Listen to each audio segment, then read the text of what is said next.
sekiranya dijadikan lautan tu dakwat, kayu-kayu dijadikan pena untuk ditulis, untuk dinyatakan kebesaran, kehebatan Allah ataupun nikmat-nikmat Allah, maka takkan cukup. Contohnya jantung, tuan-tuan boleh. Kecil jantung ni kan. Besar ni je jantung ni. Tapi masalah yang boleh berlaku pada itu macam-macam. Maknanya kalau kita jumpa pakar jantung, kita pergi bilik dia, kita tengok buku tentang penyakit jantung saja pun dah banyak buku tu. Kan, tebal-tebal. Nak bagi tahunya hebatnya Allah Ta'ala. Kompleksnya Allah Ta'ala ciptakan manusia ni. Supaya kita fikir tuan-tuan mulia bahawa Allah Ta'ala ni maha hebat, maha agung, manakala kita sebagai hamba dia, makhluk dia lemah. Denyut jantung pun tak boleh kawal juga. Tak ada orang boleh kawal denyut jantung dia lambat ke cepat ke, tak ada. Semua ditentukan oleh Allah Subhanahu Wa Ta'ala. Jadi untuk itulah kita kena sentiasa memuji, mengagungkan Allah Subhanahu Wa Ta'ala. Baik, tuan-tuan yang mulia, lemah jantung. Siapa boleh dapat lemah jantung ni? Orang tua je ke? Ataupun orang pertengahan umur ke? Ataupun kanak-kanak ke? Boleh juga ke dapat lemah jantung ni? Jawapan dia tuan-tuan, semua boleh. Kanak-kanak boleh. Orang muda umur 20 tahun pun boleh. 30 tahun pun boleh. Tua pun boleh juga lemah jantung. Dia bergantung pada punca sakit jantung tu. Contohnya yang berlaku pada orang muda, budak-budak, jantung berlubang. Jantung berlubang, kalau besar sangat lubang dia boleh bawa kepada lemah jantung. Bila kita sebut lemah jantung ataupun kegagalan jantung ni, apa maksud dia? Maksudnya jantung ni gagal ataupun tak mampu untuk menolak darah dengan sempurna ke bahagian-bahagian lain. Bila darah tak sampai, tuan-tuan mulia, ataupun sedikit darah yang melalui kawasan-kawasan tertentu, maka tubuh ni akan kurang oksigen, akan bertambah asid tempat tu, kerana karbon dioksida dia banyak. Kan? Jadi menyebabkan satu orang tu boleh, kalau teruk sangat, boleh membawa kepada maut. Jadi kalau contoh ni di kalangan orang kata baby lagi pun, bayi yang umur 1 tahun, 2 tahun pun, kalau dia ada jantung berlubang, jantung lubang dia besar, maka boleh dapat kegagalan jantung. Kalau orang yang tengah-tengah ni, tuan-tuan mula, biasanya apa? Injak bocor. Kan, dia pernah kena jangkitan kuman. Injak dia kena jangkitan kuman menyebabkan berlainan bentuk dan dia bocor. Bila jantung tu mengecut atau mengembang, ada berlaku kebocoran.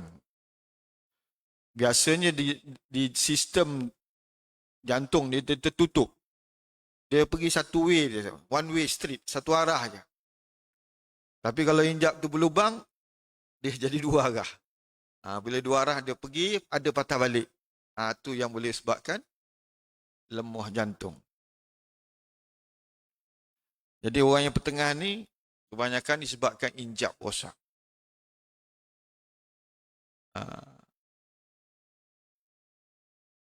Yang berumur ni, serangan sakit jantung tadi. Bila salur darah sumbat, bahagian daging yang tersumbat darah tadi mati, maka dia tak boleh mengecup dengan sempurna. Jadi orang yang kena serangan sakit jantung, kemudian tu dia boleh dapat lemah jantung. Jadi tuan-tuan boleh berbagai-bagai peringkat umur boleh dapat.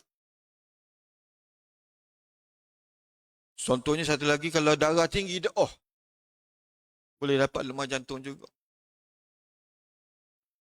Ataupun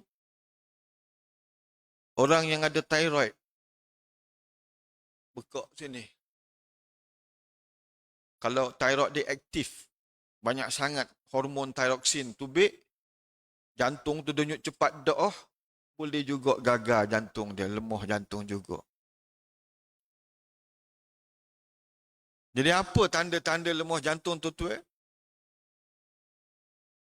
Yang masyhurnya sesak nafas.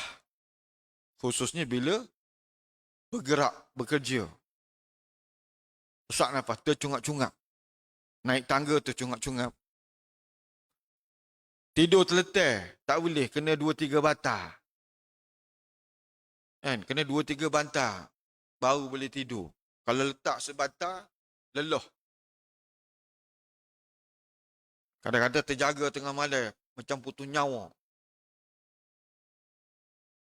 Ha. Kemudian sembak kaki. Dia lelah, sembak kaki. Bengkok kaki dia. Tuan-tuan, ini antara tanda-tanda yang biasa kita dengar. Kalau teruk benar, bolehlah sampai tak khabar, boleh. Dan kalau teruk doa, sampai tak khabar pun, boleh juga. Tapi lazimnya, kalau mai jumpa doktor, saya ni lelah. Lebih-lebih bila saya buat kerja kuat, melebah ke apa, panjat bukit ke, lelah kuat. Lepas tu kaki sembak, tak boleh tidur terletak.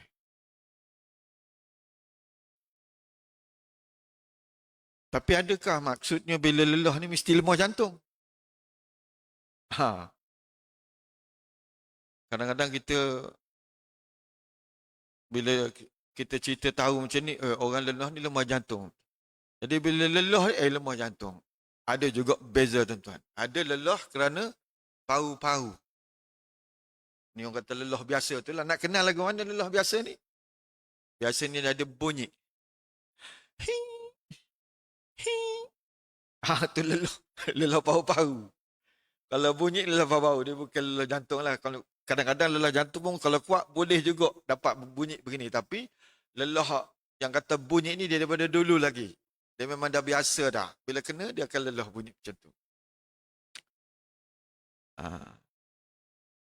Yang kata kalau tidur tak boleh tidur terlentang, jaga tengah malam, sesak nafas. Adakah mesti lemah jantung? Dok juga tuan. Ada tak keadaan yang mana ada orang tengah malam jaga macam putus nyawa, ada juga. Tapi dia tak ada lemah jantung. Biasanya siapa orang macam ni tuan-tuan? Orang yang obes, gemuk, tekuk pendek. Dia tidur apa jadi tuan-tuan? Lidah dia jatuh. Kalau tidur tu kita tengok, sopa nak mati. Bila dia kena macam tu kita tengok dia. Bila dia terletak sampai setara tu. Ni bila lidah dia jatuh. Ni biasa orang tubuh gemuk sikit. Dia jadi. Tapi ini bukan lemah jantung. Ini dia panggil sleep apnea. Tuan-tuan boleh tak? Dia putus nyawa masa dia tidur kerana tekuk lidah jatuh. Biasa jadi pada orang obes, orang gemuk. Manakala sembak kaki ni, kita klik nanti cek tekan tenggelam. Lemah jantung aku ni. Tak semestinya tuan-tuan. Sembak kaki ni banyak benda yang menyebabkan sembak kaki.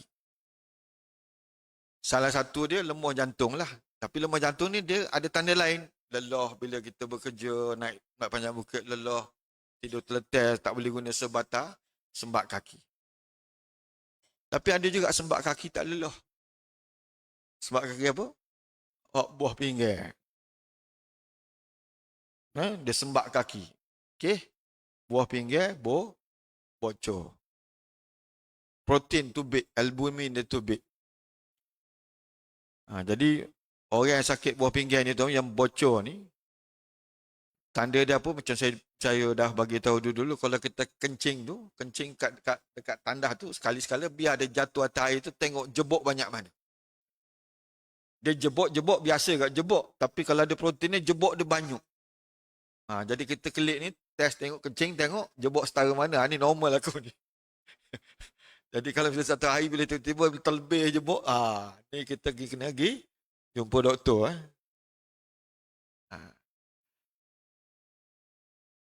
Jadi sakit buah pinggir, maknanya dia boleh sembab. Tu pasal orang kencing manis, selalu sembab lah. Kes kencing manis sembab kerana rosak buah pinggir, bocor buah pinggir. Satu lagi keadaan yang sembab kaki tuan-tuan boleh macam buah pinggang juga, ialah kerosakan hati yang teruk. Bukan jantung, hati. Jantung sini, hati sini. Kerosakan hati yang teruk boleh juga dapat sembab.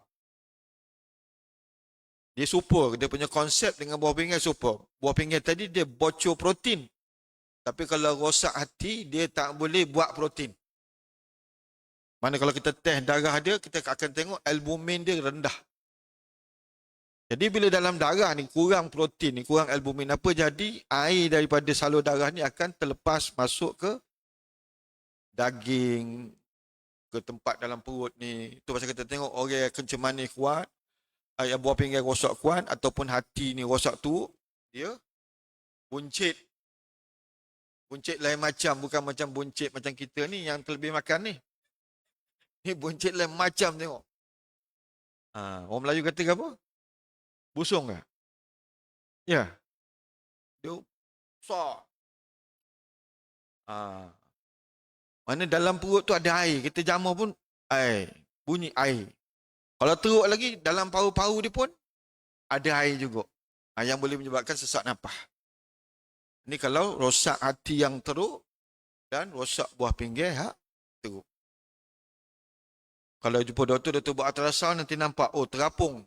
Organ-organ dia punya usus dalam perut ni terapung dalam air. Ni boleh tebuk air tu. Kalau doktor akan cocok, buat tubik air. Jadi, lemah jantung, buah pinggang, rosak hati yang teruk. Kerana buah pinggang hati ni kerana albumin dalam darah ataupun satu jirim protein yang dalam darah dipanggil albumin rendah, maka air daripada salur darah tu masuk ke dalam daging dan juga tempat-tempat seperti mana dalam perut kita dan juga rongga paru-paru kita. Yang keempat, bengkak urat darah kaki. Bahasa perubatan terpanggil varicose vein.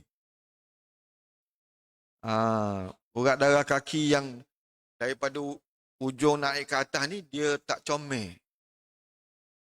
Menyebabkan kaki kita sembab. Ini berlaku bila kita banyak gantung kaki. Naik bah. Orang normal pun kalau naik bah lama pun dia sembab kaki juga kan. Kalau yang pakai kasut tu tengok kenapa kasut tu berketat. Tapi bila kita jalan tu, dia relax. Tapi ada juga keadaan di mana vena dia, salur darah dia ada dua, arteri, vena. Yang pergi daripada jantung ke hujung, arteri. Daripada hujung ke jantung, dia panggil vena. Jadi, salur darah vena ni boleh rosak ataupun tak cekap, menyebabkan darah lambat naik ke atas dan air daripada salur darah tu, kerana lambatnya darah tu, dia akan bergerak ke dalam daging di kaki. Tu pasal orang kalau urat darah simpur kuat, kaki dia sembab. Hanya tengok tak orang simpur urat darah kaki tak? Banyak orang perempuan lah ketika mengandung, dia jadi. Empat nak. Yang kelima, kalau ada benda yang menghalang, menekan tekanan kepada urat darah vena di perut kita ni. Contohnya mengandung, ataupun ada ketumbuhan, ada barah.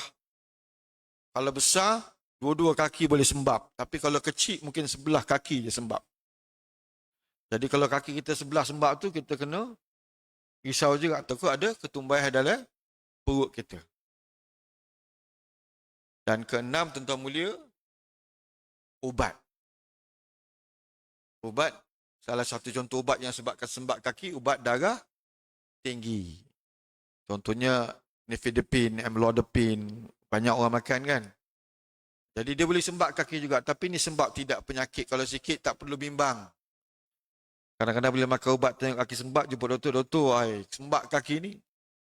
Kan? Padahal dia kerana makan ubat. Jadi boleh juga sembab kaki. Tapi kalau sikit tak ada masalah. Jadi ini perkara-perkara yang menyebabkan sembak kaki. Jadi tak semaknanya sembak kaki ni kerana lemah jantung, banyak lagi penyakit. Tapi lemah jantung salah satu daripada dia. Jadi tuan-tuan mulia, apabila kita kena lemah jantung, apa nak buat? Kan kalau kita lelah, tidur malam lelah, kaki sembak, apa nak buat?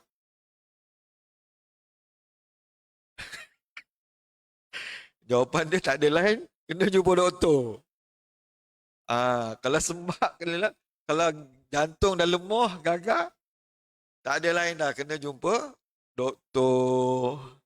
Ah, bergantung pada punca lemah jantung. Kalau kanak-kanak tu, kalau jantung berlubang, doktor kata kena belah. Jadi, mok, pok, tok, nenek ni kalau anak, cucu ke anak ke yang umur beberapa bulan ni doktor tengok ni ada cek, ada lemah, ada jatuh berlubang, doktor kata kena belah. Jangan dok kata, ai tak nak doktor. Tapi Alhamdulillah, saya rasa sekarang ni, jarang benar lah jumpa. Dulu masa saya kerja kat hospital, selalu jumpa. Okey, tak saya belah. Tapi lah ni pantang tawar, insyaAllah dia belah. Apa boleh jadi tuan-tuan mulia kalau jantung, bisa kata daripada bilik kanan, bilik kiri ada lubang. Kalau kita tak tutup lubang ni, darah daripada bilik kiri ni, pasal tekanan untuk bilik kiri ni yang pergi ke seluruh tubuh ni, dia lebih tinggi daripada bilik kanan. Bilik kanan ni darah pergi ke paru-paru. Jadi bila tekanan tinggi di bilik kiri ni, darah akan masuk ke dalam sistem belah kanan. Jadi darah masuk ke paru-paru tu akan lebih daripada biasa.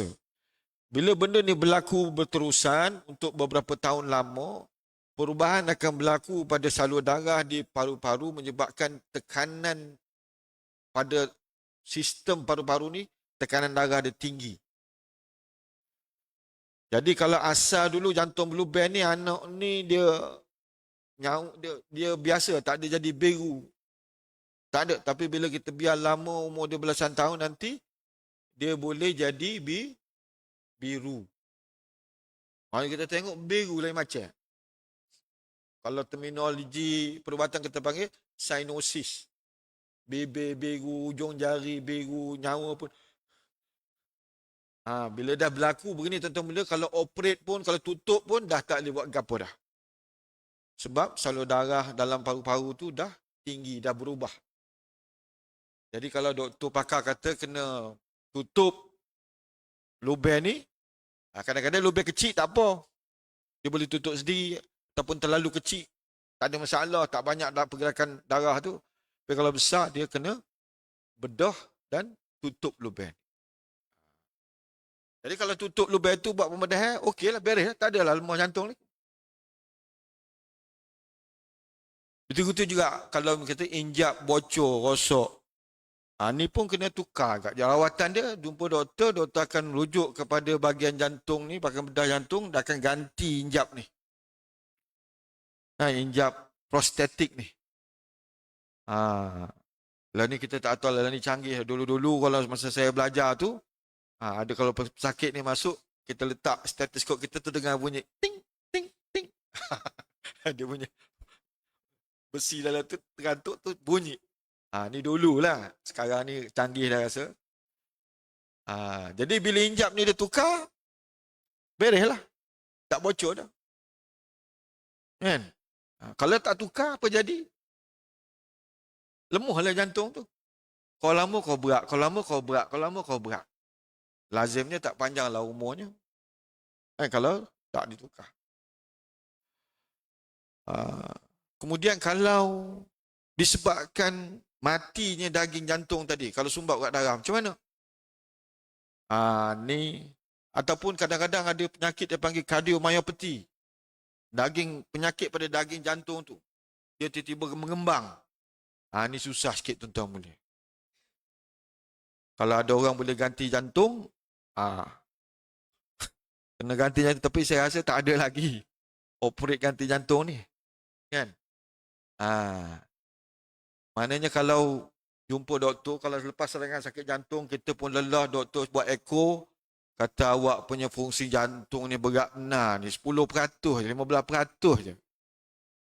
Ni memang susah kita nak rawat. Kalau dengan kita boleh bantu dengan makan ubat. Tapi makan ubat pun kalau dah teruk doa sangat, lelah juga. Tu pasal sebelum kita kena sumbat urat darah jantung ni, tuan-tuan mulia, jagalah. Kan? Kolesterol tak boleh banyak, merokok jangan merokok. Kan? Yang merokok berhenti merokok, exercise, kempihkan perut. Kan? Tapi benda ni benda payah lah. Nak kempih perut payah. Doktor pun muncik apa. Kan? Tuan-tuan.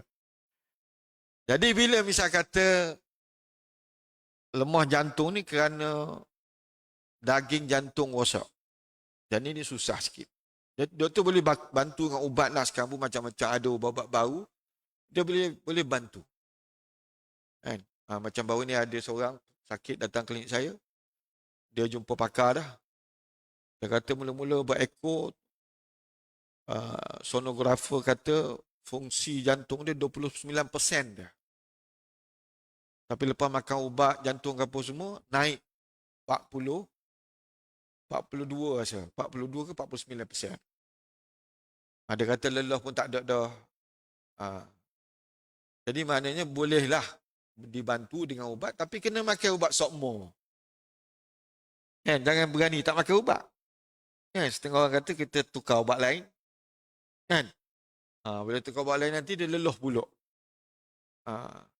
Satu lagi yang penting, biasanya kalau orang lemah jantung super ni, doktor akan bagi tahu kena makan ubat cair darah.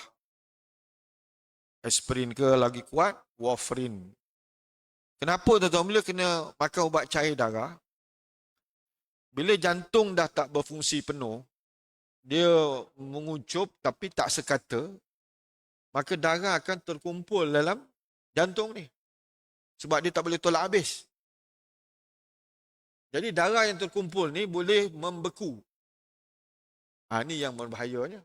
Bila dia membeku, bila dia getar-getar tu, dia boleh pecah. Yang darah beku yang pecah ni akan masuk dalam salur darah ikut dan dia buat sumbat tempat yang ujung. Tempat sempit. Boleh kena stroke, boleh kena serangan sakit jantung lagi. Kan? Kalau belah kiri, jantung belah kiri boleh dapat sumbat salur darah di paru-paru, boleh sesak nafas. Kan? Jadi tu pasal tuan-tuan boleh ubat cair darah ni satu benda yang penting. Yang selalu doktor pakar bagi tahu kena makan, jangan tinggal. Sebab kita takut darah beku tadi, darah membeku dan kalau dia pecah, dia naik ke atas ke otak, kena stroke. Dan dia boleh sumbat mana-mana. Tuan-tuan boleh bayangkan mana ni dia boleh sumbat mana-mana ni.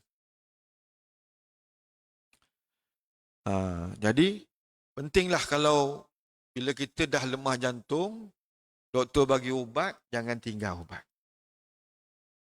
Kita punya peranan sebagai pesakit nak menjaga tubuh kita ni ialah jangan berhenti makan ubat. Ubat cair darah, biarpun orang kata tak bagus ubat ni, tapi bila doktor pakar bagi, makan. Jangan tak makan. Jadi tuan-tuan yang mulia, jadi maknanya kalau kita ni dibagi tahu oleh doktor pakar, jantung kita lemah kerana ada sebahagian daripada daging jantung ni tidak berfungsi, maka tak banyak kita boleh buat. Kecuali kita makan ubat sungguh-sungguh dan baik dengan doktor pakar, jumpa ikut sokmo dia bagi temu janji jumpa dia. Jangan mih. Macam kalau sumbat urat darah tadi, boleh buat lagi. Macam saya beritahu dia bubuh stand, bubuh kalbok tu dalam salur darah tu. Kalau tak boleh buat tu, dia buat bypass. Ambil urat darah kaki, sambung kat jantung tu. Untuk bagi mengalir darah kepada bahagian-bahagian yang sumbat. Tu boleh buat. Tapi kalau lemah jantung, tak banyak boleh buat. Jadi kerana inilah kita kena sebelum berlaku kita jaga betul-betul. Ikhtiar lah. Kan? Kalau ditakdirkan berlaku, kita tak boleh buat apa dah. Kan? Jadi tuan-tuan mulia, ni benda yang buat kalau kita lemah jantung. Kalau misal kata contoh lemah jantung kerana pucat, orang yang anemia, teruk doa, boleh dapat lemah jantung? Boleh. Sebab bila, tapi dia punya lemah jantung tu bukan kerana jantung tu lemah, tapi kerana benda yang dia tolak tu, darah tu. Darah tu tak ada kualiti. Anemia dia panggil, kurang darah, pucat. Kalau HB tu test 4%, 4 gram persen. Rendah doa. Boleh dapat lemah jantung tapi dia tak ada sebab. Cuma dia akan letih. Buat sekejap sikit letih. Sebab apa? Darah ni yang membawa oksigen kurang. Cair darah tu. Kalau pucat ni tuan mula kita tengok tangan ni tak merah lah. Kita tengok pucat lesi putih. Tu kalau pucat. Orang tengok kita pun bibir kita pucat. Doktor biasa tengok bawah kelopak mata ni lah. Jadi pucat pun boleh sebabkan lemah jantung tapi dia tak ada sembak kaki, tak ada. Dia tak sembak kaki tapi dia dapat lelah. Macam tu juga yang kalau thyroid, orang yang ada thyroid tu, bila thyroxin tu lebih sangat, jantung tu akan denyut cepat sangat, tak dan. Bila jantung ni dia ambil masa nak menguncup ni, nak tolak darah kuat. Tapi kalau dia cepat doa, tak dan. Mana darah tu tak habis tubik, dah kena kembali balik. Jadi, tak jadi.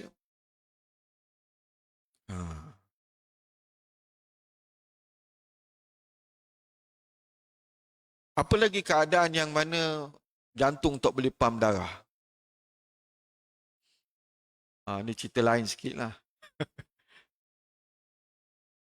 Apabila doktor ke orang bahagian perubatan ke yang tersilap masukkan udara dalam urat darah. Contohnya, orang kata masukkan air, doktor tak cuci dulu, kosongkan dulu, bersihkan, lalukan air dalam tiub tu. Kita ingat. Jadi, kalau tiub tu berisi udara, masuk dalam urat darah kita, udara ni masuk. Bila udara tu, kalau jumlah dia mencukupi, masuk dalam jantung, bila jantung pump, udara kan dia boleh ditekan. Maka tersumbatlah udara tu dalam jantung, darah pun tak boleh mengalir keluar. Jadi boleh bawa kepada mati. Tengok dalam cerita, kalau orang cocok picagari kosong masuk ikut darah tu betul lah.